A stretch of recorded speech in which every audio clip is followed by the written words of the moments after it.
You know, one thing I realized while sitting down to record this video is that a lot of today's Link Joker players or Vanguard players in general don't remember those edgy as hell days of "Omae wa tsuyoi no ka," where people would just put like red paint under their eyes just to pretend like they're super edgy and reversed. Ah, the good old days of initial Link Joker. Hello and welcome everyone, and from that sappy little intro, let's get into the set breakdown of none other than the CB06, which is the Link Joker clan booster. So as this is a clan booster, we're just going to be going over the one and only clan. I'm going to split it up into archetypes as well as generic support on the side. We're going to go over the generic support first off, and then we're going to go over my least to most favorite archetypes in order. And because there's the kind of weird situation where like Star-Vaders and Glendios are like, they share the same archetype, but they're technically different decks, I'm gonna just like somehow split that up. I'm not sure how, but we'll see. But without any further ado, let us get into the set breakdown. We're gonna begin with my, I guess, least favorite archetype, but that doesn't mean I don't like it. I actually like it the more I play against it, which is gonna be Deletors. And we're gonna be starting off with their new stride, which is Deliberate Deletor Aodayan. His skill is an act once per turn. You persona flip, and you choose one of your deleted rearguards and retire it, and if you have a heart card with Deletor in its name, then you delete all of your opponent's vanguards, and all units in your front row get +2k until end of turn for each face-up card in your G-zone with the same card name as this unit. It's essentially a Sanctuary Guard Regalia, because with Sanctuary Guard Regalia, the +3k would stack for each of your grade 1s, but in this case it's only +2, but don't forget that you're minusing 11k from your opponent's Vanguard essentially. It's a much bigger power boost than just that, so it is a very strong stride in my opinion, and it gets the deleting done. It doesn't really cost much, it's just a persona flip and a retire, plus you have like, the deck now calls so many things out of nowhere, and it also like has on retire skills. So honestly, this is actually a really well designed card, and honestly like it's simple. It just deletes and buffs things up, but that's all it really needs to be doing, so this is a really good way to start off the support for the previously under-supported archetype. Next up, we have the new main grade 3 for the deck, which is Dark Chet Deletor Greyend. And I know that somebody in the comments is going to point this out, so I'll just say it now. I know that there is a typo in here. It's supposed to be gray with an I instead of gray with a Y, but they already announced the errata for that, so it shouldn't be the biggest problem. So he has an act skill that is not GB restricted, which allows you to counterblast a Deletor and choose 2 of your rearguards with Deletor in their names and retire them, and you get to delete all of your opponent's vanguards.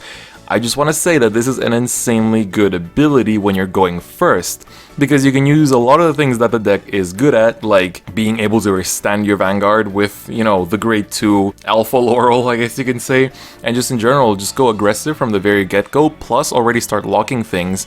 So this is a really good skill, because if you win the rock, paper, scissors, or the dice roll, or the coin flip, or whatever, going first is like insanely good for this deck, because you can just ride up to grade 3 immediately and just make them go down to 0 from the delete by deleting their grade 2, and then sure, they're gonna ride up the next turn, but this didn't really cost you that much because you can delete your starter, which basically gives you back resources, or retire rather, and then you retire whatever else, but you probably superior called something earlier anyway, or you will later on. But anyway, his second skill is when you stride into a deleter, you reveal the top card of your deck, and if it's a deleter, then you call it to rearguard circle, and if it's not, then it goes to your drop zone. Then you choose one of your units and it gets +2k until end of turn, and your opponent has to choose 2 cards from their drop zone and bind them face down. So this is again a really good ability, because one, you just got a free card, because pretty much your whole deck is going to be Deletor. So you just got a free card, no matter what it is, you're going to be happy with it because the deck's going to retire it. Like even if it's a heal trigger, you just retire it with your stride. It's not that bad. Plus, you gave it +2k, so even if it's a trigger, it'll go up to 6k if it's a 4k trigger, and it'll go up to 7k if it's a 5k trigger, so that's really not all that bad. And then if you're like any of my opponents, you're going to be sacking into grade 2s, grade 3s, or just like important boosters, and you're just going to be having a field day with this card. And on top of that, it accelerates your opponent's vanished deleted cards, which isn't all that important, I feel, because like before it was kind of like the win condition. You still play the win condition stride if you can afford it, but I don't think it's all that important. I think by now this has become like an insanely aggressive deck that just plays a lot of stands, and that's essentially what the situation for the deck is right now. The next Deletor card that we have is Remove Deletor Igalga. Please remove this. It can guard any of your Deletor units, so it's not restricted to your Vanguard, and it has a drop zone skill where you bind it face down, aka Vanish Delete, and when your opponent's Vanguard is deleted, you may pay the cost. If you do, you choose one of your units with Deletor in its name and give it plus 4k until of turn. I didn't really like this card at first, but it's kind of nice as being a versatile perfect guard, but a lot of Deletor players, when they're going for the kill turn, when they like delete you and you're on like 4 or 5, they will just use like 3 of this one just to make sure everything is a perfect number, like it's hitting for like 15 or 20 or 25 even, like just to make sure that everything hits the right number and kills off as many of your, you know, or rather kills you off as fast as possible, or kills off as many cards in your hand as fast as possible. So it's actually not as bad as I first thought. I honestly thought this was a pretty terrible card when they first revealed it, but now I think it's actually not all that bad. Next we have Blaming Deletor Ibiores. So this is a G-Guard for Deletors, and it's a really good one at that. When you guard with it, if your Vanguard's a Deletor, you can Counterblast 1 and Soul Blast 1. If you do, you choose up to 3 of your opponent's front row units, and they get minus 1k until end of turn for each face-up card in your Vanguard circle, Rearguard circle, and G-Zone with Deletor in their card names. Meaning that they're going to be losing a lot, because this is until end of turn. It's not like Weaking, where just like for that battle. This is until end of turn. This combines the counts for, you know, your Vanguard in case you're in Legion. This counts all of your rearguards. That's another plus 5 potentially, and G-Zone, which is only going to scale over time. The average number that my opponent usually minuses my power is about 8 usually when they use this card, but it's actually pretty insane. And honestly, like, it's a really good card. And the fact that it's got Deletor in the name, you know, definitely does help. So this is a really good G-Guard, so definitely something to look out for. Next we have Confront Deletor Jagwalk. When you call him, you Counterblast 1 if your opponent's Vanguard is deleted. If you do, all fighters look at the top card of their decks and call it to Rearguard Circle, and this is a mandatory effect. If the sum of the grades of the units called is 3 or greater, he gets plus 5k until end of turn. At first I didn't really get the point of this card, but I've seen some builds running him. Like the grade 3 lineups of Deletors tend to be like either like 4 of the new guy and then like 4 of the last triple rare that they got, like the grade 3. I forget their names because they're all very similar. But I've seen people play this guy too. It's a bit of an interesting one, like he's essentially just a 16k beat stick, but he gives you a free unit, well, Counterblast 1 to get a unit, but he also gives your opponent something, so it kind of depends where that goes, so I'm not sure if I can give much of a too concrete analytical opinion on him, but I feel like usually you would want to be running the other gray grade 3s. And next up is my personal favorite card for the archetype actually, which is just a monstrosity that is Forbid Deletor Zaquelad. This guy is actually ridiculous. As an act skill, on Rearguard Circle, once per turn you Counterblast a Deletor in its name. If your opponent's Vanguard is deleted, until end of turn he gets plus 2k and the skill that when this unit's attack hits a Vanguard, if your opponent has a grade 3 Vanguard, he or she cannot stride during his or her next ride phase. This is actually like busted. Like this is actually ridiculously strong, because you're usually running at least 8 stand triggers in the deck. So you swing with this, 11 on your opponent's 0, or like even more with boost, and then you rip a stand, and like the effect stays for the whole turn. So like they're forced to commit into guarding this thing all the time. They might have to let through the Vanguard that they normally wouldn't have, just because they have to focus so much on guarding this damn grade 2. Like, this card is actually ridiculously strong, because if like almost everything relies on stride, and you know, you're not really gonna find many decks that can survive without it, so honestly, like this card is so punishing and is just so strong. I don't know if you would max it though. I've talked to some Deletor players here in Tokyo, and most of them say like it's fine to play as a 2 or 3 of, because of the thing that like your opponent has to have a grade 3 Vanguard, and you often, like, some people try to like win the game like on their first grade 3 ride, while their opponent is on grade 2, they just rush them to hell. So like it really depends on how the game paces out, but like most of them say like 2-3 is fine. I've seen people max it though, but I feel like the most trustable sources that I've talked to say that there's like a 2-3 of, and I'm honestly on board with that. So it's a really good card. It's pretty much insane, but it does have a fairly specific condition and does eat up Counterblast as well. And next, pretty much every archetype has been getting this, and Deletors did too, which is their personalized stride fodder. So when you use it to stride, it's counted as a grade 3, and when you discard it to stride and you have a Vanguard with Deletor in its original card name, you counterblast 1. If you do, you call him to rearguard circle. So again, this is another one of those where like cards that just like call something out, except he calls himself out, and then if you want, you can retire him after that for a different skill cost. So it's a good one. It's just a stride fodder with another nice little skill stapled on top of that. Next up is a really nice starter in Flutter Deletor Zuye, I think it's how you would maybe pronounce it. So when he's retired from rearguard circle for the effect or cost of your card, if your opponent's Vanguard is deleted, look at the top card of your deck and call it to rearguard circle. If you called a card with Deletor in its card name, put this card into your soul and countercharge 1. So he gets retired, you call the top card, so you essentially break even already, and then if it's a Deletor that you called, then you get to put him into your soul, which is a +1 count for your soul, and countercharge 1, which refunds some kind of cost that you just paid. So, like, actually really good starter. I've seen some people play a few of him, not just one, so it's definitely very nice. And the last Deletor card that we have is Rendering Deletor FMS.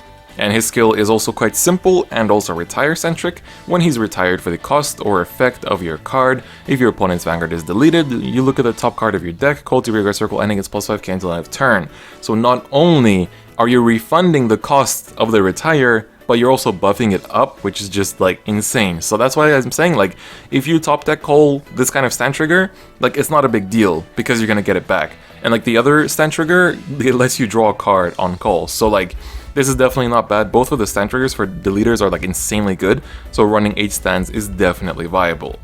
Overall, I think Deletor's got a really good batch of support in this set, and they're looking like a very fearsome deck, just fresh out of the set. They're super aggressive. I feel like you need to know the matchup quite well in order to know what you're doing and how much you can actually go in and expect to win quickly, or if you have to kind of slow down on the game. But overall, I think the deck is very strong right now, and I would recommend picking it up if you do feel like that kind of playstyle is fitting for you. But anyway, moving on. And now as the bridging point, we're gonna go over the generic stuff, which includes a lot of the reprints, because, well, they're mostly for Messiahs and Star-Vaders, so there wasn't much point to talk about them before Deletors.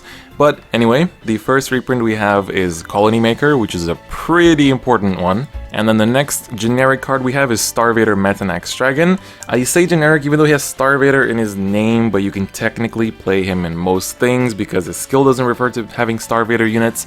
So when he boosts, if your opponent has 2 or more locked cards, he gets +4k until the end of that battle. And at the end of that battle, if the attack hits a Vanguard, you choose one of your opponent's locked cards, and that locked card cannot be unlocked during your opponent's next end phase, and the skill is on GB1. I believe it was Vault Line that had this skill, except not on GB1, but then it didn't get the +4k. So this is the 11k booster. Some people chose to play him, some don't. It's an alright card. I don't think it's super amazing, but I think it's an alright card that, like, if you want to, then you play it. Next we have Nebula Dragon Cyclic Dragon. Once per turn act, you flip any G unit face up, and until end of turn, this unit gets the skill that when his attack hits a Vanguard, you can Counter Blast 1 and Soul Blast 1. If you do, choose a rearguard from your opponent's front row and back row and lock them. So essentially has an on-hit skill that your Break Ride normally would have done way back in the day, but for the cost of Counter Blast 1 and Soul Blast 1. This is a pretty alright card. This was revealed at one of the BCSs like a while ago, but it's kind of okay. I don't think it's that good though. Like, I don't think you would actually run it. It's nice for accelerating your face-up G units, but the on-hit skill, if it was free, then maybe. But because of its Counter Blast 1 and Soul Blast 1, it seems a little bit steep. Next up, we have an actual really good card, which is Genesis Machine Deity Desthergen. I'm trying not to mispronounce everything today, but we'll see how that ends up being. So, when you guard with him, if the number of locked cards is 2 or more, and please do bear in mind that this says locked cards, it doesn't say your opponent's or yours, just in general across the field. If that's the case, then you Soul Blast 1, and if you do, draw a card. So it's only 15k shield, but it's a 15k shield with a very nice effect. So it allows you to draw mid-battle, which is nice. You might draw into like the one thing that you're missing to finish off that guard. So it's definitely a pretty nice card. Next up, we have another reprint. This time is Dark Metal Chameleon. Technically mostly for Messiahs, but can also be used in other builds, so that's why I'm mentioning it. The next one that is also technically Messiahs is Lady Gunner of the Neuron Star. She's also a reprint, but I kind of wanted to mention it. Then we have Rapid Gunner of Degeneration. who has an act once per turn GB1 skill. You choose one of your other rearguards in the same column as this unit and lock it, and you get to give another unit plus 3k. His design makes him look like a buddy fight card, but I'm not sure which one I'm thinking of, but he does look like, I don't know why, he just looks like a buddy fight card. I can't help think that. But yeah, he's alright, but I kind of put him in generic, even though again, he's kind of Messiah, but you know, you can use him in anything technically, alright? Technically. Next we have Gravitate Turtle. He has a continuous rearguard circle GB1. If your opponent has a locked card, this unit gets intercept and the skill that this unit can intercept from the back row. So that's not bad actually. I think that's kind of cool. Like, I'm not sure if it would see play, but just because it's so versatile and it might just like randomly come in handy, it's not that bad. Next we have a card that I'm not too fond of, but I was like, maybe something can happen from this, and then because like sometimes I look back on my set breakdowns and I'm like, wow, I talked like trash about a card that ends up being like super OP, and then like I think TikTok worker, honestly, I didn't say good things about, so I kind of tried to think of things that could become good in the future. So Cosmosphere Cat has the skill that when it's cold, you choose up to 2 of your other units and they get plus 1k until end of turn for each locked card, which includes both yours and your opponent's. So maybe something, but I'm not too keen on it. Then it is a Star-Vader name, but you can play it in anything, which is Quark Shubil. The name and the look of this card is definitely quite unique, but the skill is just to put it into the soul to give one of your units plus 3k. We technically already have Super String for this, but you know, it's also nice because it has Star-Vader in the name, but technically playable in anything. And the final generic card is the reprint of Flowers in Vacuum Cosmo Wreath. This art is quite nice, and Cosmo Wreath is still important in stuff like Messiah, so it's definitely worth mentioning and definitely a very good reprint. Alright, and now we get onto the Jester himself, which is Chaos Breaker. So you probably know which archetype I'm leaving for first, but I honestly had a hard time choosing because I really like both of them, but just because Chaos is more expensive to the point that I can't build it, I'm gonna have to skip out on that. But Chaos got some insanely good cards. Star-Vaders in general got some amazing cards, so let's go over them, and the first one of which is Death Star-Vader Chaos Breaker Deluge. He has an act once per turn GB3. Use Soul Blast 1 and flip a G unit face up and discard a card from your hand. If you have a hard card with Chaos in its name, your opponent chooses 2 cards from their hand and puts them on separate rearguard circles as locked cards. So that's already -2 cards from your opponent's hand that they would have used for guarding that turn. Then, if the number of cards in your opponent's damage zone is 4 or less, you choose one of your opponent's locked cards and your opponent puts that card into their damage zone face down. So this guy is actually pretty ridiculous. The cost of it isn't really that big, it's just GB3, so it won't come out that early. Like, the amount of things he does, especially in late game, are pretty insane because one, like, you're forcing your opponent to lose 2 cards from hand. That's pretty big against most decks in all stages of the game. Plus, you're also forcing them to take a damage, which triggers some effects like G-05 in my scenario, but it's also, like, that one damage that they could have possibly taken from like your rearguard circles to bank on a damage trigger that they could have like used to survive the turn is now gone because you can put them up to 5 with this guy. You can't put them up to 6 obviously, but you can put them up to 5, which is pretty big too, because like 4 to 5 is like that kind of like leverage where you can still kind of pull out a win. But this really does scream despair. So it's a really good stride. It is a GR and an expensive one at that, but it's not the only expensive card that Chaos got. And I decided that I would just kind of throw all these Star-Vader archetypes into one, so we're also going to look at Death Star-Vader Omega Fall Glendios. This was drawn by my one and only idol, Masami Obari, from Studio G1 Neo, and you can see that like the way that he drew Glendios is still like, you could see he was still in his like Iron-Blooded Orphans phase, because this looks like so much like the Barbatos Lupus Rex, like just like everything about the design like screams the Lupus Rex.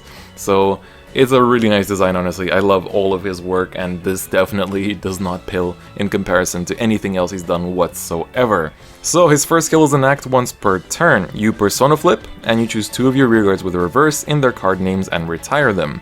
Your opponent chooses as many cards as possible from his or her damage zone and puts them on separate rearguard circles as locked cards. Choose the same number of cards in his or her drop zone as the number of locked cards put them face down into their damage zone, and all of your opponent's locked cards cannot be unlocked during his or her next end phase. That is so much in one skill for just a persona flip and retire 2 of your reverse units that you just like got an abundance of through all your other skills. Like, this is actually pretty insane because 1, you're forcing them to also like have all face down counterblast. So if they had everything face up, you just forced everything face down. You also just called a bunch of stuff to their rearguard circles as locked cards. But it's the opponent that can choose where they put those locked cards. So, you know, that doesn't really make the biggest difference, but like if there was an open space on the field and they could just put it on the open space instead of like wasting units that they already had on the field. But chances are you're going to be usually locking up their whole field anyway. And, you know, on top of that, the only thing that restricts it is like the amount of cards in the drop zone. Like you can't really use this when your opponent doesn't have the same amount of cards in their drop zone as number of like locked cards put, because like, you know, then they're just like healing, and well, they can't actually do that. It has to be the same number. So yeah, it's a little bit restrictive, but overall, like, plus it Omega locks, which is pretty insane. And the second skill is just the icing on top because it's honestly just perfect. It's a once per turn act, counterblast 1, draw a card, and deal yourself 1 damage. So you're just bringing yourself up to 5 damage in case your opponent didn't want to give it to you, so that you could just world end next turn. Like, this stride is really good. I honestly think it's a very nice stride. It's very cheap actually, but I love Glendio's design-wise. It's a bit of a stale deck to play against, unfortunately, but I love everything about it. Like the design, the lore, everything that like surrounds it is really cool. So honestly, it's like one of my favorite Link Joker units, just out of those like points about it. Next up, we have pretty much the most flexible stride in the archetype, which is Glue Ball Dragon, who actually has a really nice art. I really dig his design as well. So he has 2 skills, both of them are equally just as good. First is an act once per turn, you Soul Blast 1 and Persona Flip. If you have a hard card with Star-Vader in its name, your opponent chooses one of their rearguards for each face-up card in your G-Zone and locks them. So TLDR, the longer this goes into the game, the more locked cards you're gonna get. This is like the best in-between stride, I think, just because like in between all of your big things like Chaos Universe and Deluge, like you can go into this guy just like, oh yeah, by the way, like sorry, I couldn't do anything this turn, but you can't do anything with your field either, so you know, like suit yourself. And then his second skill is a continuous Vanguard Circle GB3, so you can't do it on first stride in case you were trying to do that, but you might as well go for Universe anyway.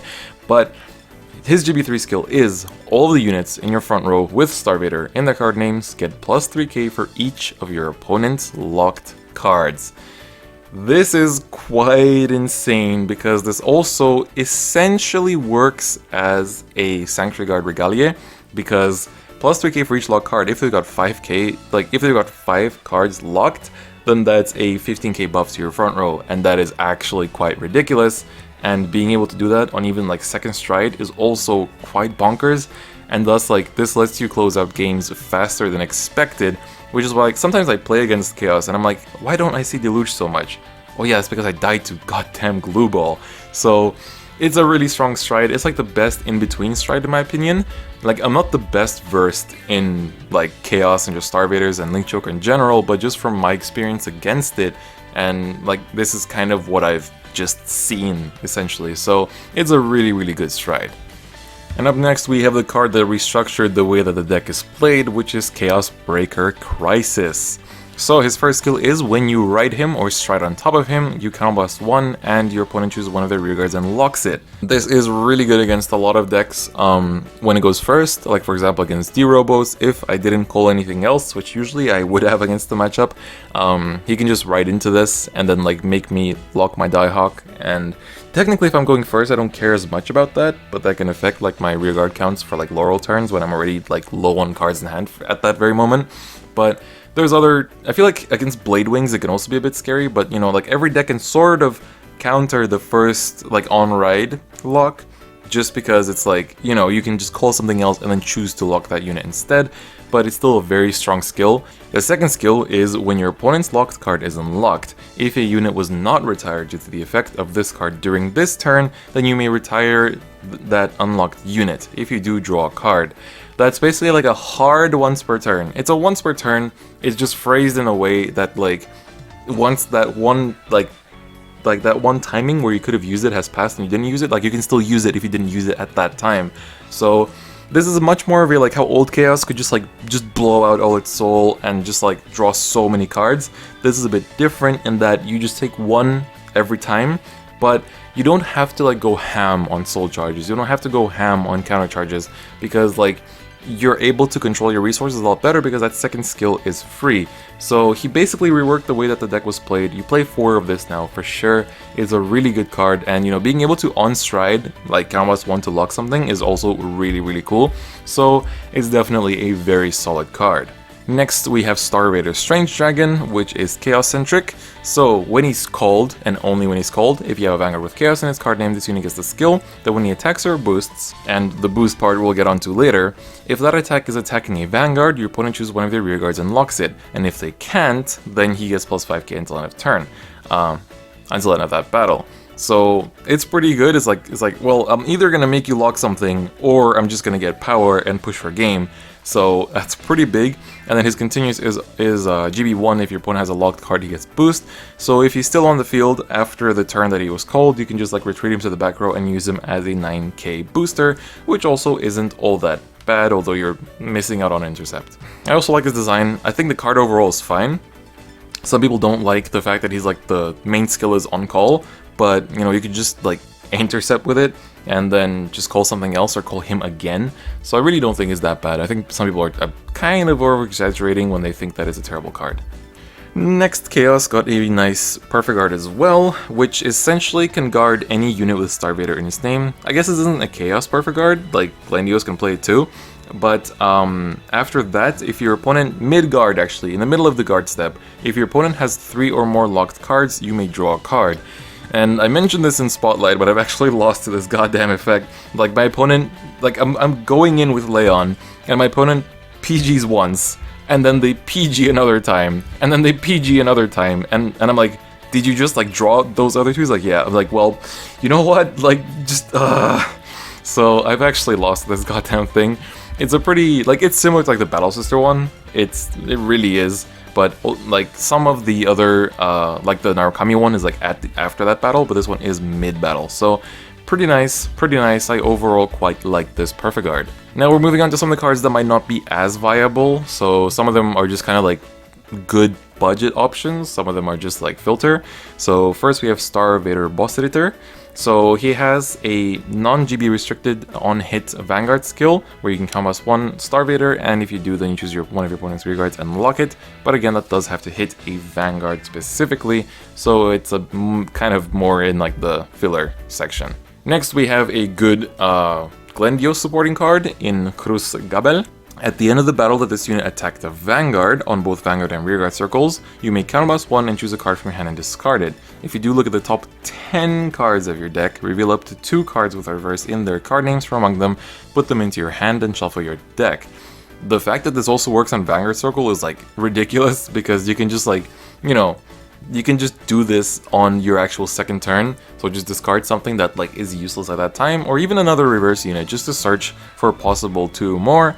So it's really not that bad, and like it's not on hit either, like it's just like at the end of the battle. So I actually really think this, like I think this guy's really good, honestly. Next we have Star-Vader Globuladia. When he's called, so again a grade 2 that is on call, if you have a grade 3 or greater Vanguard with the Star-Vader name, you may counterblast 1. If you do, your opponent chooses 1 card from their drop zone and puts on a rearguard circle as a locked card.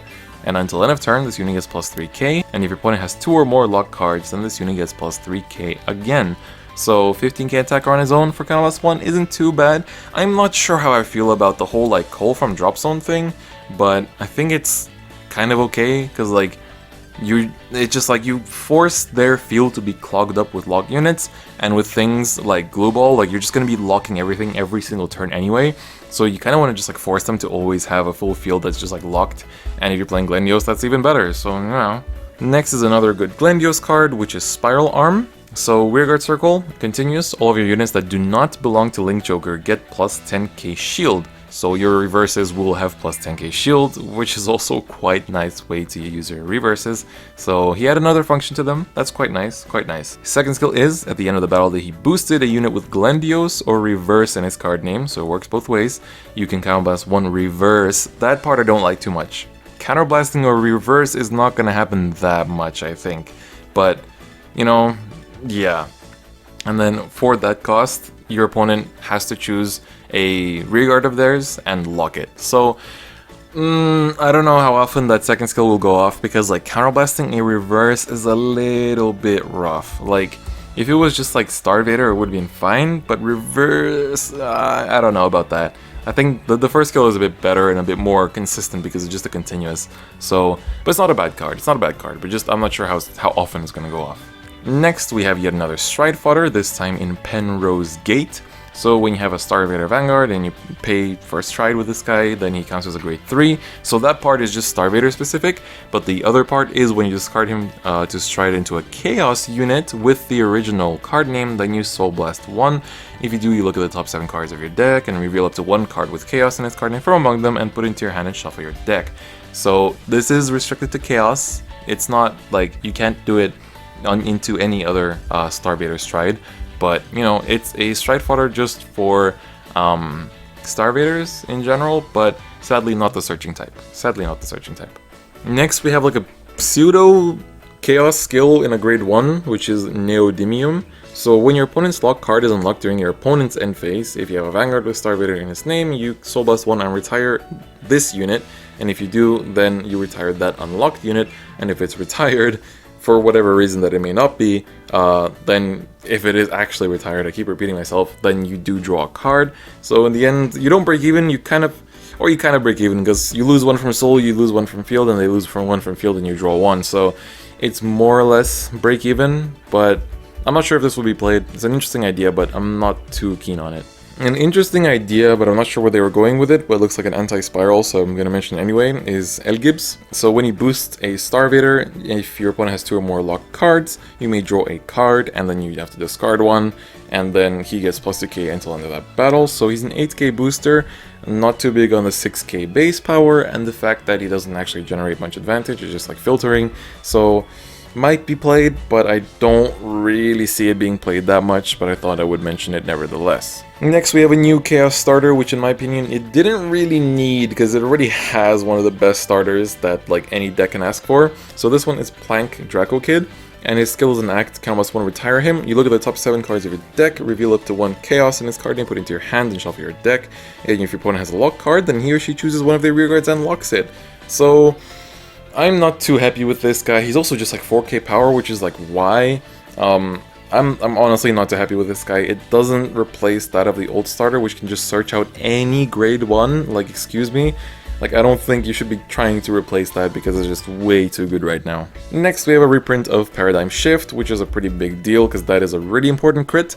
We also have a reprint of Chaos Universe, which is an even bigger deal because this is still a really, like, at least 2 of, but I think it's still a 4 of because it's an easy way to force your opponent to call cards from hand into their, like, rearguard circles as locked. And then we have a reprint of none other than everybody's favorite clown himself, which is Chaos Breaker Dragon, which isn't played as a 4 of anymore, but it's still a very strong card, so it's good to have a reprint of it. And as we've safely finished looking at the Star-Vaders without getting reversed, let's take a look at the Messiah support, which is actually the part I'm most excited about. So, Messiah, on top of getting the set, they also got a trial deck, which is a really good trial deck. Like, it has some insanely good cards, and just overall, like, so much less, like, jank compared to any other trial deck in the game, I would say, apart from Legend decks, but that's not a trial deck. So, the first card of which is Genesis Dragon Bearing Messiah, so it is the 1 stride that you get per trial deck. So this one has the skill that when he attacks a Vanguard, you can count +1, and if you do, you choose any rearguard in any fighter's back row and lock it, and you choose a lock card and unlock it. So it's not up to 1, so you have to choose like 1 for each. So if there's nothing else locked, then you'll have to just like unlock the unit that you just locked for your opponent, which is a bit redundant.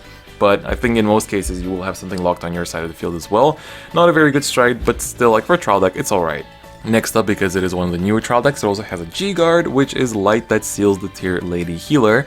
So the heal has become a G-Guard, as a lot of them tend to be. So when she's guarded with, if there is a locked card on the field, you can Soul Blast 1, and if you do, she gets plus 5k shield, and if your Vanguard is a Messiah, then she gets another 5k shield. So 25k shield for Soul Blast 1 is pretty legit. It doesn't really need much of a condition, because there will usually be at least one locked card on the field, so that makes things quite easy. Next up, we have arguably the most important card of the deck, which is Alter Ego Neo Messiah, which also got a pretty sexy SP as well, so that's quite nice of them to keep up that trend.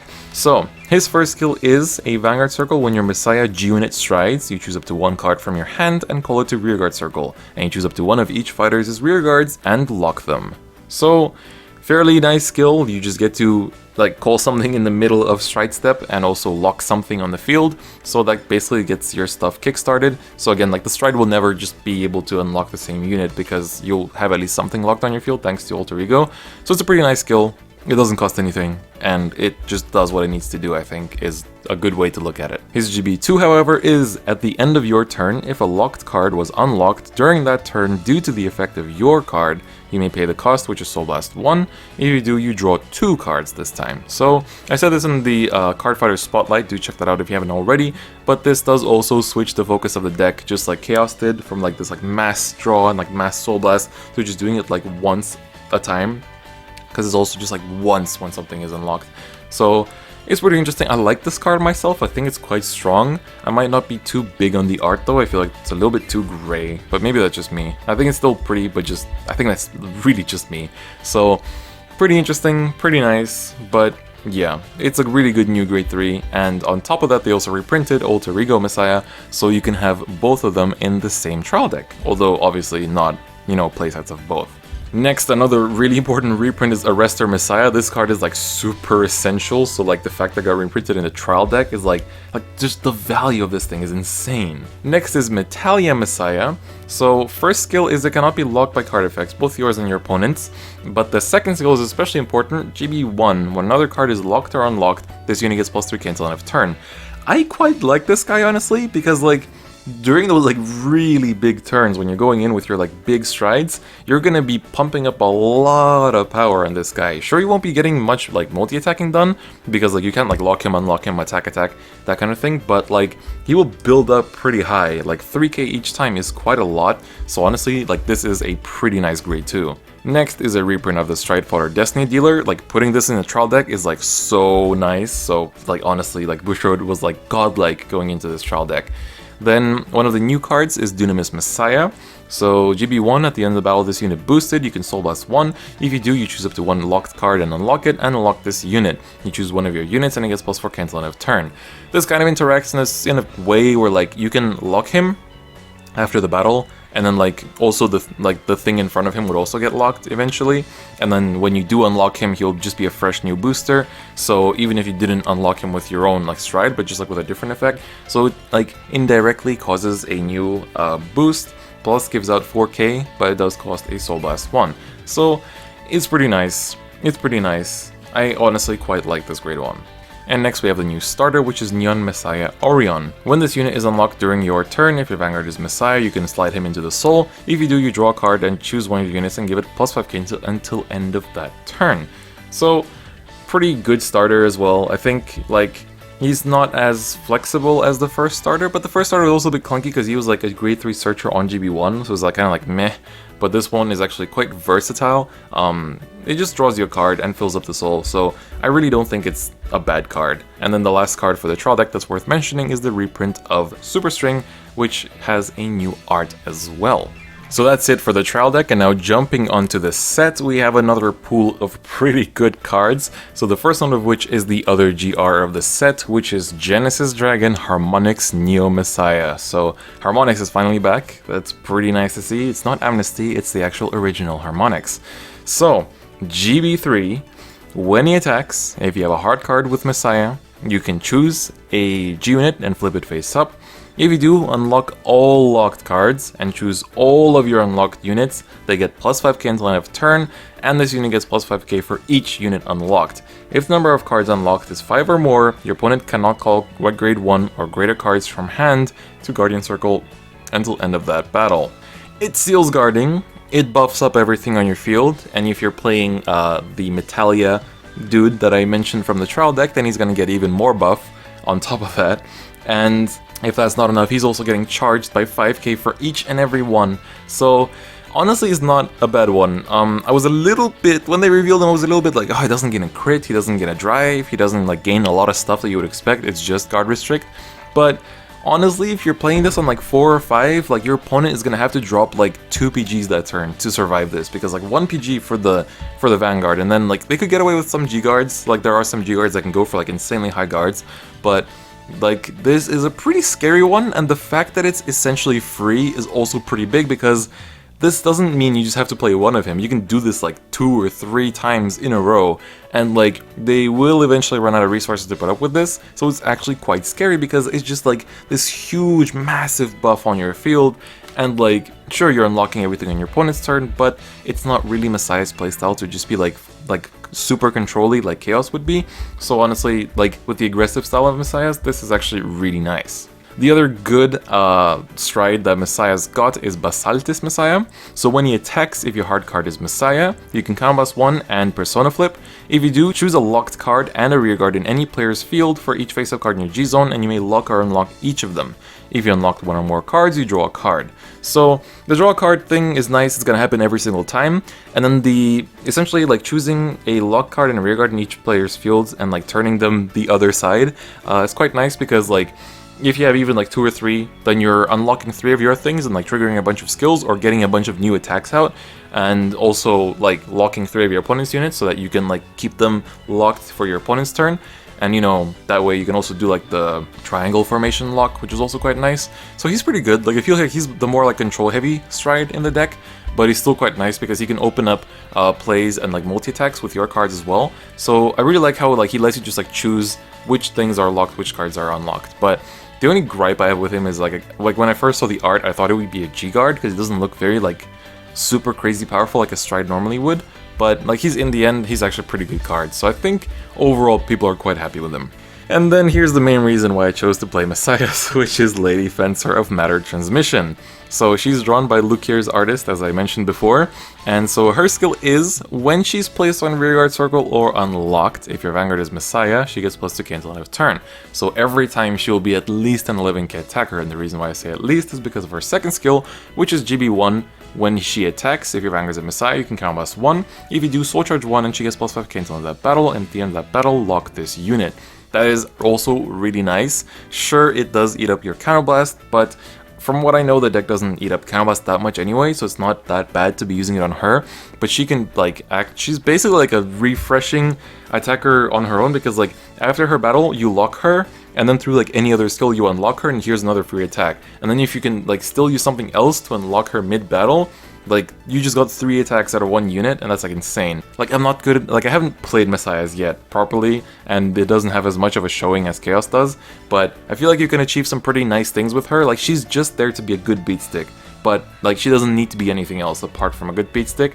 So honestly, like from art to skill, I like her like a lot. Next up, we have a pretty good doggo in Globule Dogger, or I actually said Dogger, oh my god, a Dober. Oh my god. So his skill is, when he's unlocked due to the effect of your Vanguard or during your end phase, you can Soul Blast 1. If you do, you draw a card and countercharge 1. Technically I could have put this in the generic section, but he's kind of obviously asking to be played in Messiah's. So he's quite nice, I think. He's just a little bit of advantage gain because you get to draw a card and countercharge 1 and just use up your soul. The deck does use up a lot of soul though, like not as much as it used to, but still does use up quite a bit.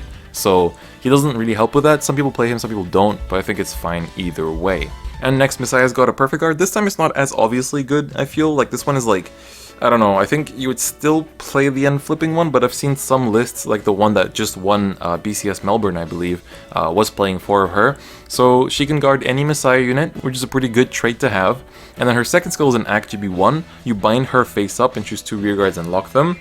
And they have to be your own rearguards, and you draw a card. So a little bit of more hand advantage for the cost of just, you know, getting rid of her. Like, you're probably not getting her back anyway, so it doesn't really matter that way anyway. I'm not sure why I'm whispering, but I think she's quite nice, honestly. Like, some people are really unhappy with her, but I think she's okay. I'm gonna test which one I'm gonna end up playing myself, but honestly, I'm not disappointed whatsoever. Next, we have Black Bullet of the Iron Star. I put the V in there by accident. Photosphere. God, I'm just a mess. So when he attacks a Vanguard, if you have a Vanguard with Messiah in its name, or your Vanguard is a Messiah, then you choose a card from your hand and put on your rearguard circle as a locked card, which is a pretty interesting way to interact with the field. And if you do, he gets plus 9k until the end of that battle, so putting him up to a 18k, which is quite nice. And then if you use, you used your Harmonix Neo Messiah, that would make him a 23k, which is also quite cool. And then you can unlock his booster too. So like, there's things you can do with this guy. I think it's actually quite alright. The plus 9k is kind of interesting. He's kind of trying to do that like thing as like the Vanquisher grade 2, except like she has like a billion other effects. But he's alright. I think he's alright.